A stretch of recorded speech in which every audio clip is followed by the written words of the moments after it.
പിതാവിൻ്റെയും പുത്രൻ്റെയും പരിശുദ്ധാത്മാവിൻ്റെയും നാമത്തിൽ ആമേൻ. പരിശുദ്ധ ദൈവമാതാവിൻ്റെ കരം പിടിച്ച് ദൈവപിതാവിനെ മുഖാഭിമുഖം കാണുവാൻ ഈ ഭൂമിയിലായിരുന്നു കൊണ്ട് മരിയൻ ഉടമ്പടിയെടുത്ത് കൂടുതൽ വിശ്വസ്തയോടെ തീക്ഷ്ണതയോടെ മുന്നേറാൻ ഉതകുന്ന ലിവിങ് ഓറക്കിൾസ് ജീവവചസ്സുകൾ എന്ന വലിയ ശുശ്രൂഷയുടെ 8ാമത്തെ എപ്പിസോഡിലേക്ക് എല്ലാവരെയും സ്നേഹപൂർവ്വം സ്വാഗതം ചെയ്യുന്നു. ഇന്ന് നമ്മൾ പ്രത്യേകമായിട്ട് സാക്ഷ്യ വചന വിശകലനത്തിനായി എടുത്തിരിക്കുന്നത് കോഴിക്കോട് നിന്നുള്ള ശീതൾ എന്ന ഒരു കൊച്ചു മകളുടെ സാക്ഷ്യമാണ്. ഈശോ മിശിഹായ്ക്ക് സ്തുതിയായിരിക്കട്ടെ. എൻ്റെ പേര് ശീതൾ, ഇത് എൻ്റെ അമ്മ ബീന. ഞാൻ മുക്കം കോഴിക്കോട് നിന്ന് വരുന്നു. വലിയ വിശ്വാസ ജീവിതം നയിക്കുന്ന ഒരു പുതുതലമുറയിൽപ്പെട്ട മകളുടെ ഒരു വലിയ സാക്ഷ്യം.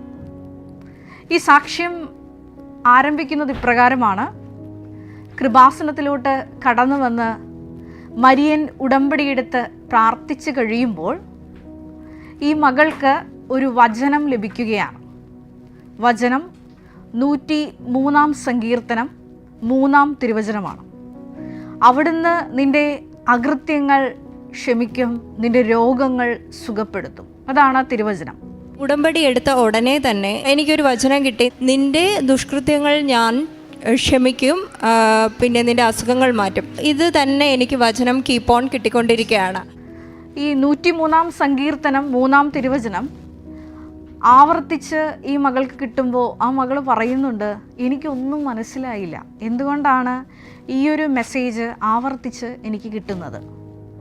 നമുക്കറിയാം, മരിയൻ ഉടമ്പടിയിലെ വലിയൊരു സ്വഭാവമാണ്, ഒരു ഫീച്ചറാണ് പ്രസൻസ് എന്നത്. അതായത് ദൈവം നമ്മളോട് കൂടെ വസിക്കുന്ന ഒരു അവസ്ഥ. അതുകൊണ്ട് തന്നെ ഈശോയുടെ മനസ്സിലുള്ള കാര്യങ്ങൾ ഈശോ തൻ്റെ സ്വന്തപ്പെട്ടവരോട് പങ്കുവയ്ക്കും. അപ്പോൾ ഈ മകള് പിന്നീട് പറയുകയാണ്, അടിസ്ഥാനപരമായി ഞാൻ ന്യായവും സത്യവും മാത്രം പ്രവർത്തിച്ച് ജീവിക്കുന്ന ഒരാളാണ്. കാരണം എനിക്കറിയാം ദൈവത്തെ പറ്റിക്കാൻ പറ്റില്ല. ഞാൻ അടിസ്ഥാനപരമായി വിശ്വസിക്കുന്ന ഒരു കാര്യം, ദൈവത്തെ നമുക്ക് പറ്റിക്കാൻ സാധിക്കില്ല. അതുകൊണ്ട് തന്നെ ന്യായമായതും സത്യമായതും ചെയ്യാൻ കൂടുതൽ ഞാൻ ശ്രമിക്കാറുമുണ്ട്. അതുകൊണ്ട് തന്നെ വളരെ വിശുദ്ധിയുള്ള ഒരു ജീവിതമാണ് ഈ മകള് നയിച്ചുകൊണ്ടിരിക്കുന്നത്. അതായത് മകള് പറയുന്നുണ്ട്, ഞാൻ വ്യക്തിപരമായ പ്രാർത്ഥന നടത്തുന്ന ആളാണ്, ജപമാല പ്രാർത്ഥന, അതുപോലെ തന്നെ കാരുണ്യ പ്രവർത്തികൾ ചെയ്യുന്ന മകളാണ്, അങ്ങനെ വിശുദ്ധ ബലിയിൽ പങ്കെടുക്കുന്ന മകളാണ്. ഞാൻ ചെയ്യാവുന്ന എനിക്ക് പറ്റുന്ന എല്ലാ കാരുണ്യ പ്രവൃത്തികളും ചെയ്തിരുന്നു. വചനം വായിക്കുമായിരുന്നു, ബലിയിൽ സജീവമായി പങ്കെടുക്കാൻ ചെയ്തിരുന്നു. അങ്ങനെ എന്നാൽ കഴിയുന്നതെല്ലാം ഞാൻ ചെയ്തിരുന്നു. എന്നും ജപമാല അഡീഷണലായിട്ട് ചെല്ലാനുള്ള ഒരു അനുഗ്രഹവും ദൈവം എനിക്ക് തന്നിരുന്നു. അങ്ങനെ വ്യക്തിപരമായ വലിയ പ്രാർത്ഥനയുള്ള ഒരു മകളാണ്. അപ്പോൾ ഈ മകൾ പറയുകയാണ്, ഇങ്ങനൊരു സന്ദേശം കിട്ടിയപ്പോൾ എനിക്ക് ആദ്യം ഒന്നും മനസ്സിലായില്ല, പക്ഷേ ഈ ആവർത്തിച്ച ഈ വചനം കിട്ടിക്കൊണ്ടിരുന്നു. തുടർന്ന് വിശുദ്ധിയിൽ മുന്നേറി ഉടമ്പടിയുടെ 90 ദിവസമൊക്കെ പൂർത്തിയാക്കി കഴിഞ്ഞ് മരിയൻ ഉടമ്പടി പുതുക്കി കഴിയുമ്പോൾ ഈ മകള് ഒരു ദിവസം തലകറങ്ങി വീഴുകയാണ്. ഇങ്ങനെ ഇരിക്കുമ്പോൾ ഒരു ദിവസം 2ാമത്തെ ഉടമ്പടി എടുത്തു കഴിഞ്ഞപ്പോൾ ഞാൻ തലകറങ്ങി വീണു. അതിൻ്റെ കാരണം എനിക്ക് ബ്രെയിൻ ട്യൂമർ എന്നുള്ളതായിരുന്നു. ആദ്യമായിട്ട് എനിക്കുണ്ടായ ഒരു പ്രശ്നം അതാണ്. അങ്ങനെ കാര്യങ്ങളൊക്കെ കൈവിട്ടു പോകുന്നൊരവസ്ഥ. ഡോക്ടറുടെ അടുത്ത് ചെല്ലുമ്പോൾ ഇൻവെസ്റ്റിഗേഷൻസ് എല്ലാം ചെയ്യുന്നു. ഈ മകൾക്ക് ബ്രെയിൻ ട്യൂമറാണെന്നാണ് സ്കാനിങ്ങിൽ തെളിയുന്നത്. ഡോക്ടറെ കണ്ടു. അപ്പോൾ ഡോക്ടർ സർജറി പറഞ്ഞു. പക്ഷേ ഇവിടെ ഒരു വിഷയമുള്ളത്, ഈ മകളോട് ഡോക്ടർ പറയുന്നത് ഇപ്രകാരമാണ്, 65% മാത്രമേ ഈ ബ്രെയിൻ ട്യൂമർ നീക്കം ചെയ്യാൻ പറ്റുകയുള്ളൂ. അപ്പോൾ ഈ സർജറി കഴിഞ്ഞാലും ഒത്തിരിയേറെ കോംപ്ലിക്കേഷൻസ് ഉണ്ടാവാൻ സാധ്യതയുണ്ട്. അതായത് cognitive and speech problems, paralysis പോലെയുള്ള പ്രോബ്ലംസ് ഉണ്ടാകാനുള്ള സാധ്യത ഉണ്ടെന്ന് കൂടി ഡോക്ടർ കൂട്ടിച്ചേർക്കുന്നുണ്ട്.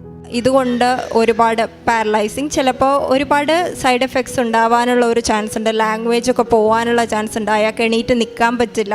ഇങ്ങനെയുള്ളൊരു ബുദ്ധിമുട്ട് വന്നു. ഇത്തരത്തിലുള്ള ഒരു വലിയൊരു ക്രൈസിസിലൂടെ കടന്നു പോകുന്ന സമയത്ത് ഈ മകൾ ചെയ്ത 2 കാര്യങ്ങൾ സാക്ഷ്യത്തിൽ ഈ മകൾ തന്നെ പങ്കുവയ്ക്കുന്നുണ്ട്. ഒന്നാമതായിട്ട് ബഹുമാനപ്പെട്ട VP ജോസഫ് അച്ഛനെ വന്ന് കണ്ട് കൈവെപ്പ് ശുശ്രൂഷ സ്വീകരിക്കുന്നു. ജോസഫ് അച്ഛൻ്റെ അടുത്ത് വന്നു, തലയിൽ കൈവച്ച് പ്രാർത്ഥിപ്പിച്ചു, നന്നായി ഒന്ന് കുമ്പസാരിച്ചു. എന്നിട്ടാണ് ഞാൻ സർജറിക്ക് പോയത്. അച്ഛൻ്റെ ആ കൈവപ്പ് ശുശ്രൂഷ സ്വീകരിച്ചുകൊണ്ടാണ് ഈ മകള് സർജറിക്ക് പോകുന്നത്. പിന്നീട് ഈ മകള് വേറൊരു കാര്യം കൂടി പറയുന്നത് ഇപ്രകാരമാണ്: ഞാൻ എപ്പോഴും ദൈവമാതാവിനോട് പ്രാർത്ഥിച്ചിരുന്നത് ഇങ്ങനെയാണ്, ഈശോയുടെ സഹനങ്ങൾ കണ്ടു നിന്ന അമ്മയ്ക്ക് നമ്മുടെ വേദനകൾ മനസ്സിലാക്കാൻ സാധിക്കും. അതുകൊണ്ട് ഞാൻ അമ്മയോട് പറഞ്ഞത് ഇപ്രകാരമാണ്: അമ്മേ, ഒരു കുഞ്ഞിനെ കയ്യിലെടുത്ത് മടിയിലിരുത്തി ലാളിക്കുന്നത് പോലെ അമ്മ ഈ കുഞ്ഞിനെ എന്നെ മടിയിലിരുത്തി പ്രാർത്ഥിക്കണം. അമ്മ തന്നെ എനിക്ക് വേണ്ടി പ്രാർത്ഥിക്കണം.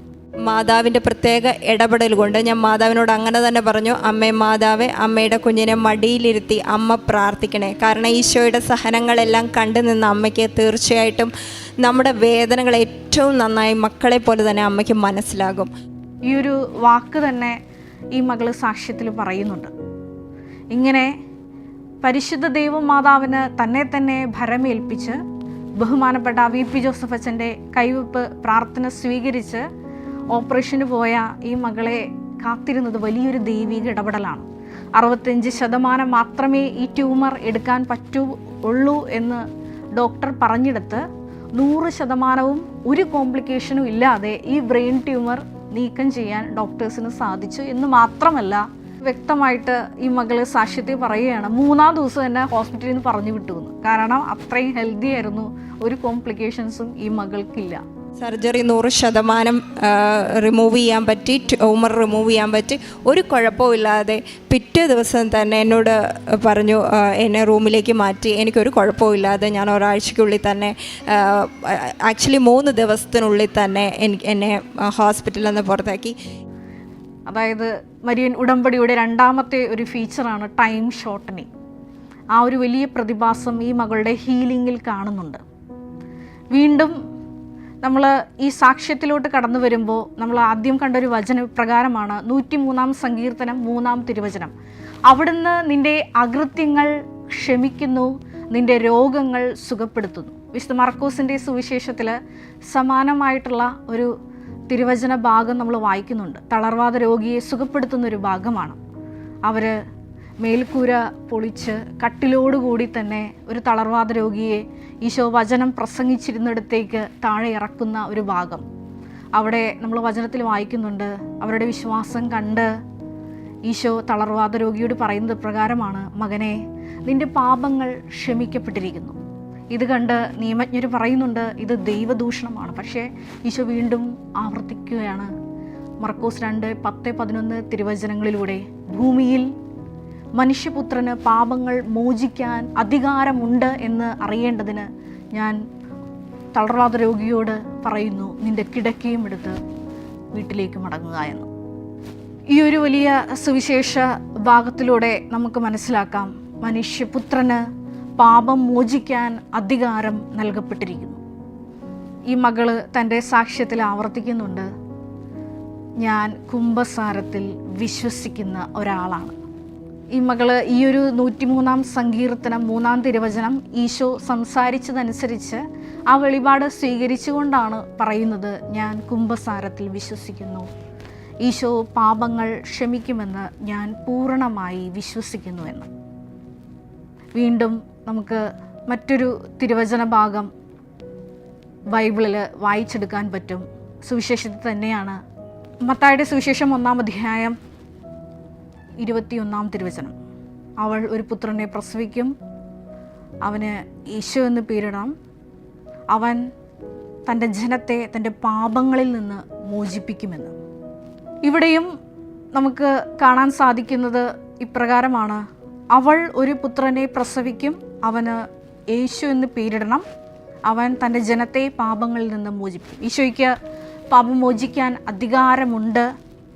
ഈശോയുടെ ഈ മനുഷ്യാവതാരം തന്നെ മനുഷ്യകുലത്തെ പാപങ്ങളിൽ നിന്ന് വീണ്ടെടുക്കുവാനുള്ള ദൈവപിതാവിൻ്റെ ഒരു വലിയ പദ്ധതിയാണെന്ന് ഈ തിരുവചനത്തിൽ വ്യക്തമായിട്ട് നമ്മൾ വായിക്കുന്നുണ്ട്. ഇവിടെ ദൈവമാതാവിൻ്റെ ഈ ഒരു രക്ഷാകര കർമ്മത്തോടുള്ള സഹകരണം നമ്മൾ കൂട്ടി വായിക്കേണ്ടതാണ് ഈ മകളുടെ സാക്ഷ്യത്തെ അടിസ്ഥാനമാക്കി. കാരണം ഈ മകൾ പറയുന്നുണ്ട്, ഇങ്ങനെ ഒരു സഹന സാഹചര്യത്തിലൂടെ ഞാൻ കടന്നുപോയപ്പോൾ, ഗുരുതരമായ ഒരു അസുഖം എന്നെ വേട്ടയാടിയപ്പോൾ ഈ വിഷയം ഞാൻ ദൈവമാതാവിനെയാണ് ഏൽപ്പിച്ചത്.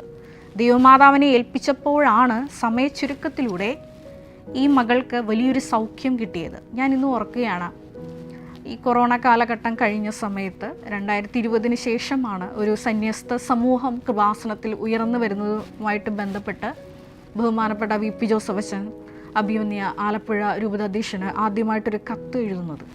അപ്പോൾ അതിനോടനുബന്ധിച്ച് ഒരു കോൺസ്റ്റിറ്റ്യൂഷൻ തയ്യാറാക്കാൻ വേണ്ടി അച്ഛനെ സഹായിക്കണമെന്ന് അച്ഛൻ എന്നോട് ആവശ്യപ്പെടുകയുണ്ടായി. അപ്പോൾ ഈ കഴിഞ്ഞ 13 കൊല്ലം ഈ സ്ഥാപനവുമായിട്ട് പരിശുദ്ധ അമ്മയുടെ കരം പിടിച്ച് നടക്കുന്നത് കൊണ്ട്, ഈ ഒരു ക്യാരിസം അറിയാവുന്നതുകൊണ്ട് അച്ഛനെ സഹായിക്കാമോ എന്നോട് അഭ്യർത്ഥിക്കുകയുണ്ടായി. ഈ സമയത്ത് ഞാൻ ആ കാലഘട്ടത്തിൽ ഒരു ദിവസം രാത്രി ഉറങ്ങിക്കൊണ്ടിരിക്കുന്ന സമയത്ത് ഞാൻ എൻ്റെ ചെവിയിൽ വ്യക്തമായിട്ടൊരു ശബ്ദം കേൾക്കുകയാണ്, ജോമോളെ, ആംസ്റ്റർഡാമിലെ അപ്പാരിഷൻ നീ പഠിക്കണമെന്ന്.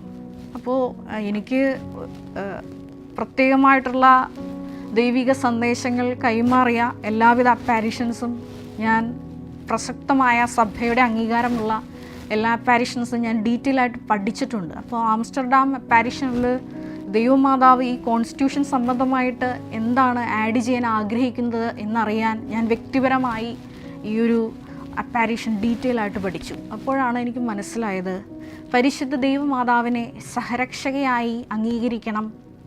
അതിനുള്ള ഒരു വലിയൊരു ദൈവിക സന്ദേശം ആ ഒരു പ്രത്യേകമായിട്ടുള്ള മരിയൻ പ്രത്യക്ഷീകരണത്തിലൂടെ ഐഡ പീറ്റർമാൻ എന്ന ഒരു യുവതിക്ക് ദൈവപിതാവ് കൈമാറുന്നുണ്ട്.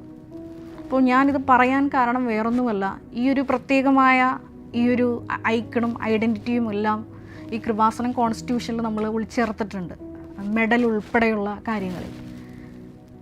കുറേ നാളുകൾക്ക് ശേഷമാണ് അഭിമന്യ പിതാവ് ആദ്യമായിട്ട് ഈ സന്യസ്ത സമൂഹം രൂപീകരിക്കുന്നതുമായിട്ട് സംബന്ധിച്ച് ഒരു ചർച്ചയ്ക്കായി, ഒരു ഡിസ്കഷനായിട്ട് വിളിച്ചപ്പോൾ അഭിമന്യ ജെയിംസ് പിതാവ് എന്നോട് ചോദിച്ചു, ജോമോളെ, എന്തെങ്കിലും ലാറ്റിൻ അബ്രിവിയേഷൻസ് പെർട്ടിക്കുലറായിട്ട് നിങ്ങളുടെ കോൺസ്റ്റിറ്റ്യൂഷനുമായിട്ട് കണക്റ്റഡ് ആയിട്ട് നിങ്ങൾ ചേർക്കാൻ ആഗ്രഹിക്കുന്നുണ്ടോ എന്ന് ചോദിച്ചു. ഞാൻ ഉടനെ തന്നെ ഈ ഒരു വാക്കാണ് പറഞ്ഞത്, യെസ് ലോർഡ്, ഞാൻ ആഗ്രഹിക്കുന്നുണ്ട്. സ്റ്റെബാറ്റ് മാറ്റം, അതൊരു ലാറ്റിൻ വാക്കാണ്. അതായത് മീനിങ് ഇപ്രകാരമാണ്, ആൻഡ് ഷി വാസ് സ്റ്റാൻഡിങ്. അതെ, പരിശുദ്ധ ദൈവമാതാവ് കുരിശിൻ്റെ ചുവട്ടിൽ നിൽക്കുന്ന ഒരു ദൈവമാതാവ്. അത് ദൈവപിതാവ് നമുക്ക് തന്ന ഒരു വലിയൊരു സമ്മാനമാണ്. ഈശോയുടെ തന്നെ സമ്മാനമാണ് ഈ പരിശുദ്ധ ദൈവമാതാവ്. അത് ഈ മകള് സാക്ഷ്യത്തിൽ പറയുന്നുണ്ട്, ഈശോ എനിക്ക് തന്ന സമ്മാനമാണ് എൻ്റെ പരിശുദ്ധ അമ്മ എന്ന്. ഈ സാക്ഷ്യത്തിൻ്റെ രണ്ടാമത്തെ ഭാഗം അതാണ്. ഈശോയുടെ വലിയൊരു ഗിഫ്റ്റാണ് പരിശുദ്ധ ദൈവമാതാവും ഒപ്പം തന്നെ പരിശുദ്ധാത്മാവും. സത്തയിൽ ഒന്നായ, വ്യക്തികളിൽ മൂന്നായ ത്രിത്വത്തെ നമുക്ക് അനുഭവവേദ്യമാക്കി തരുന്ന വലിയൊരു പ്രാർത്ഥന കൂടിയാണ് ഈ മരിയൻ ഉടമ്പടി എന്നത്. ഈ സാക്ഷ്യത്തിലൂടെ നമുക്ക് വ്യക്തമായിട്ട് വായിച്ചെടുക്കാൻ പറ്റും.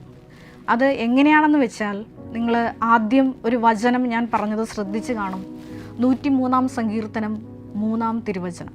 അതായത്, നിൻ്റെ അകൃത്യങ്ങൾ ഞാൻ ക്ഷമിക്കും, രോഗങ്ങൾ സുഖപ്പെടുത്തും. ഇത് വരാൻ പോകുന്ന ഒരു വലിയ കാര്യമാണ്.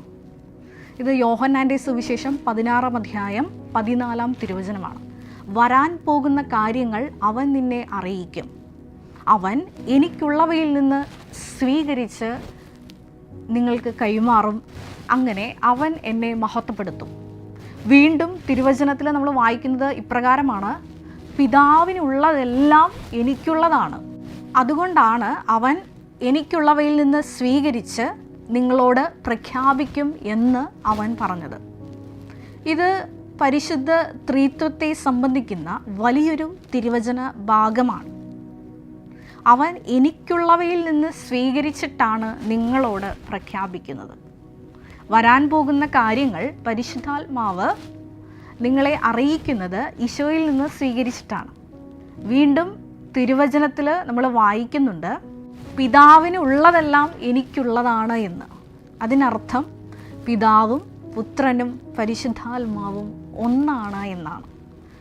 ഇങ്ങനെ ത്രിത്വിക ദൈവത്തിൻ്റെ വലിയൊരു രഹസ്യമാണ് ഈ മകളുടെ ജീവിതത്തിൽ സംഭവിക്കാൻ പോകുന്ന ഒരു വിഷയത്തെ അടിസ്ഥാനമാക്കിയാണ് വരാനിരിക്കുന്ന കാര്യങ്ങൾ ഈ ശീതൾ എന്ന മകളോട് മരിയൻ ഉടമ്പടിയുടെ യോഗ്യതയാൽ കൈമാറുന്നത്, സ്വർഗം കൈമാറുന്നത്. ഇങ്ങനെ സ്വർഗം കൈമാറുക മാത്രമല്ല, ഈ മകള് ആ വചനം വിശ്വസിച്ച് കൂടുതൽ വിശുദ്ധിയോടെ വിശ്വസ്തയോടെ ഉടമ്പടിയിൽ തന്നെ മുന്നേറിയപ്പോൾ ആ മകൾക്ക് സമയച്ചുരുക്കത്തിലൂടെയാണ്, ഭാരലഘുത്വത്തോടു കൂടിയാണ് ഈ ഒരു വലിയ സൗഖ്യാനുഭവം കിട്ടുന്നത്. നമ്മുടെ ജീവിതത്തിലും ഇതുപോലെ തന്നെയാണ്. ഇതുപോലെ വരാനിരിക്കുന്ന കാര്യങ്ങളെല്ലാം നമ്മുടെ ജീവിതത്തിൽ കേൾക്കുമ്പോൾ അത് അവിശ്വസിക്കാതെ വചനം എന്താണോ നമ്മളോട് പറയുന്നത് അത് അതേപടി അനുവർത്തിക്കാനുള്ള വലിയൊരു കൃപയാണ് നമ്മൾ പരിശുദ്ധ ദൈവമാതാവിനോട് മരിയൻ ഉടമ്പടി വഴിയായിട്ട് ചോദിക്കേണ്ടത്. അതാണ് ഈ മകള് ചെയ്യുന്നത്. ഇങ്ങനെ സഹന ദുരിത സാഹചര്യങ്ങളിലൂടെ കടന്നു പോകുമ്പോൾ ഈ മകള് പരിശുദ്ധ ദൈവമാതാവിനോട് പറയുന്നത് ഇപ്രകാരമാണ്: അമ്മേ, അമ്മ ഈശോയുടെ കൂടെ സഹിച്ച ആളാണ്, ജീവിതത്തിൻ്റെ എല്ലാ സഹനാവസ്ഥകളിലൂടെയും പോയിട്ടുള്ള ഒരാളാണ്, ജീവിതത്തിൻ്റെ എല്ലാ സഹനാവസ്ഥകളിലൂടെയും കടന്നുപോയിട്ടുള്ള ആളാണ്. അതുകൊണ്ട് എനിക്ക് വേണ്ടി പ്രാർത്ഥിക്കണം. അമ്മയെ ആ വിഷയം അവൾ പൂർണ്ണമായിട്ട് ഏൽപ്പിക്കുകയാണ്. ഇവിടെയാണ് സമയച്ചുരുക്കം വലിയ പ്രതിഭാസം ആ മകൾക്ക് കാണാൻ സാധിക്കുന്നത്. രണ്ടാമതായിട്ട് ആ മകളുടെ ജീവിതത്തിൽ സംഭവിച്ച ഒരുപാട് ഭൗതിക നേട്ടങ്ങളെക്കുറിച്ച് ആ മകൾ പറയുന്നുണ്ട്. 6 വർഷമായിട്ട് ഓസ്ട്രേലിയയിൽ മെഡിക്കൽ ഫിസിക്സ് കോഴ്സ് കഴിഞ്ഞ് ഇവിടെ വന്ന് രജിസ്ട്രേഷൻ എക്സാമിന് വേണ്ടി ശ്രമിക്കുന്നു, നടക്കുന്നില്ല. മരിയൻ ഉടമ്പടി വഴിയായിട്ട് ആ മകൾക്ക് സമയച്ചുരുക്കത്തിലൂടെ ആ വിഷയം സാധിച്ചു കിട്ടുന്നുണ്ട്. വീണ്ടും അമ്മയുടെ ഒരു സാക്ഷ്യം ഈ മകള് കൂട്ടിച്ചേർക്കുന്നുണ്ട്. അതും ഇതേപോലെ തന്നെ ഈശോയുടെ ഹിതം അനുസരിച്ച് മൂവ് ചെയ്തപ്പോൾ കിട്ടിയ വലിയൊരു ദൈവാനുഭവത്തെക്കുറിച്ചാണ്. ഈ ശീതളിൻ്റെ സഹോദരന് എമിറേറ്റ് എയർവേസിൽ ഒരു ജോലി കിട്ടണമെന്ന് വലിയ ആഗ്രഹമാണ്. പക്ഷേ ഈ അമ്മ ഈ മകന് വേണ്ടിയിട്ട്, സഹോദരന് വേണ്ടിയിട്ട് ഉടമ്പടി എടുക്കുമ്പോൾ ഈ അമ്മയുടെ മനസ്സിൽ എമിറേറ്റ്സ് എന്നൊരു വാക്കേ ദൈവപിതാവ് കൊണ്ടുവരത്തില്ല. എൻ്റെ അമ്മ ഇവിടെ വന്നിട്ട് ആദ്യം എഴുതിയത് എമിറേറ്റ്സ് എന്ന് ഓർക്കാൻ പറ്റിയില്ല. അതുകൊണ്ട് അമ്മ പറഞ്ഞു, അമ്മയുടെ മനസ്സിൽ വരുന്നത് മുഴുവൻ എത്തിഹാദ് എന്ന ഒരു എയർലൈൻസ് ആയിരുന്നു. ഇപ്പോൾ ഉടമ്പടിയിൽ വിഷയം വെച്ചപ്പോഴും ഈ അമ്മ പറഞ്ഞത് എത്തിഹാദ് എയർവേസിൽ ജോലി കിട്ടണമെന്നാണ്. അതേപോലെ തന്നെ ദൈവഹിതപ്രകാരം ആ മകന് എമിറേറ്റ്സിലല്ല എത്തിഹാദ് എയർവേസിൽ എൻജിനീയറായിട്ട് ജോലി കിട്ടുകയാണ്. ഇതെല്ലാം ഭൗതിക ആനുകൂല്യങ്ങളുടെ വലിയൊരു സാക്ഷ്യമാണ്. ഈ ഒരു പ്രത്യേകമായിട്ട് ഈ ശീതളിൻ്റെ സാക്ഷ്യം നമ്മൾ ധ്യാനിക്കുമ്പോൾ ഇപ്പോഴത്തെ യുവതലമുറ ആർജിച്ചെടുക്കുന്ന വലിയൊരു വിശ്വാസ വെളിച്ചത്തിൻ്റെ വലിയൊരു സാക്ഷ്യം കേൾക്കുമ്പോൾ നമുക്ക് ഒരുപാട് അഭിമാനിക്കാം. കാരണം ദൈവപിതാവ് ഇക്കാലഘട്ടത്തിലും നമ്മുടെ യുവജനതയെ പ്രത്യേകമായിട്ട് തിരഞ്ഞെടുത്ത് ദൈവപിതാവിനാൽ ആകർഷിച്ച് അവരെ പ്രത്യേകമായിട്ട് തിരഞ്ഞെടുത്ത് വേർപെടുത്തി വലിയൊരു വിശുദ്ധ സമൂഹത്തെ ഉയർത്തിക്കൊണ്ടുവരുന്നുണ്ട്. അതിൽ നമുക്ക് ഈശോയ്ക്ക് നന്ദി പറയാം. ഒരു നിമിഷം നമുക്ക് കണ്ണുകളടച്ച് പ്രാർത്ഥിക്കാം. ഈ ശീതളിൻ്റെ സാക്ഷ്യം നമ്മൾ പ്രത്യേകമായിട്ട് ഇന്ന് ധ്യാനിക്കുമ്പോൾ ശീതളിന് ദൈവപിതാവ് കൊടുത്ത വെളിപാടനുസരിച്ച് ഈശോ നമുക്ക് നൽകിയ വലിയൊരു സമ്മാനമാണ് ദൈവമാതാവ്. ആ അമ്മയുടെ കരം പിടിച്ച് കുഞ്ഞുങ്ങളെ പോലെ നമ്മളും നമ്മുടെ വിഷയങ്ങൾ സമർപ്പിക്കുമ്പോൾ അമ്മ അത് എത്രയും വേഗം പുത്രനോട് പറഞ്ഞ് നമ്മുടെ ജീവിതത്തിൽ എത്രയും വേഗം ഇടപെട്ട് നമ്മളെയും സാക്ഷികളാക്കി ഉയർത്തും. സ്വർഗത്തിൻ്റെ സാക്ഷ്യമായി നമ്മളെയും മറ്റുള്ളവരുടെ മുമ്പിൽ നിർത്തും. അതിനുള്ള വലിയ കൃപയ്ക്ക് വേണ്ടി നമുക്ക് പ്രാർത്ഥിച്ചുകൊണ്ടായിരിക്കാം. എല്ലാവരെയും ദൈവം അനുഗ്രഹിക്കട്ടെ. പിതാവിൻ്റെയും പുത്രൻ്റെയും പരിശുദ്ധാത്മാവിൻ്റെയും നാമത്തിൽ ആമേൻ. Ave Maria.